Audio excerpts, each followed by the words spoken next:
84 years ago, on December 7, 1941, the Japanese military launched a surprise attack on the U.S. naval base at Pearl Harbor. More than 2,400 American service members and civilians were killed. Americans commemorate this day for the lives lost. On the other side of the Pacific, China remembers the same war, the Chinese People's War of Resistance against Japanese aggression, an important part of the world anti-fascist war.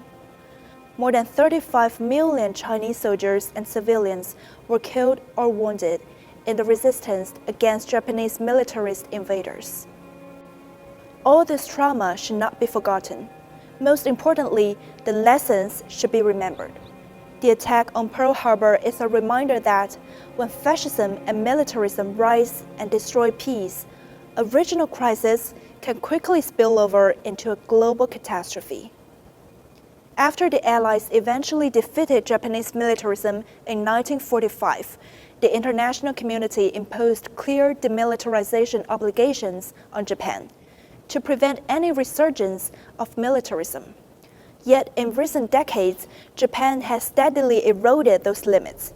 From right-wing attempts to whitewash the history of invasion in textbooks, to repeated political visits to the Yasukuni Shrine, a memorial site that enshrines Class A war criminals.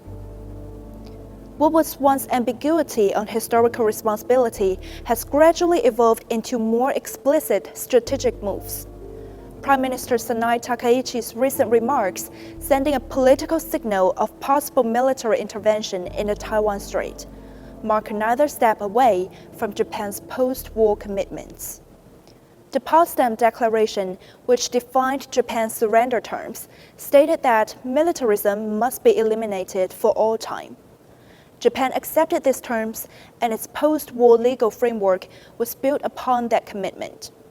Today, however, record-high defense spending, the pursuit of offensive capabilities, and rapid missile deployments across Japan's southwestern islands show the country moving further away from its demilitarization obligations. History tells us where this road could lead. Japanese militarism once dragged not only Asia, but also the wider world into war. The lesson from our painful history remains sobering, and that is why we must stay vigilant against any form of disguised militarism that frames rearmament and the breaking of commitments as mere self-defense.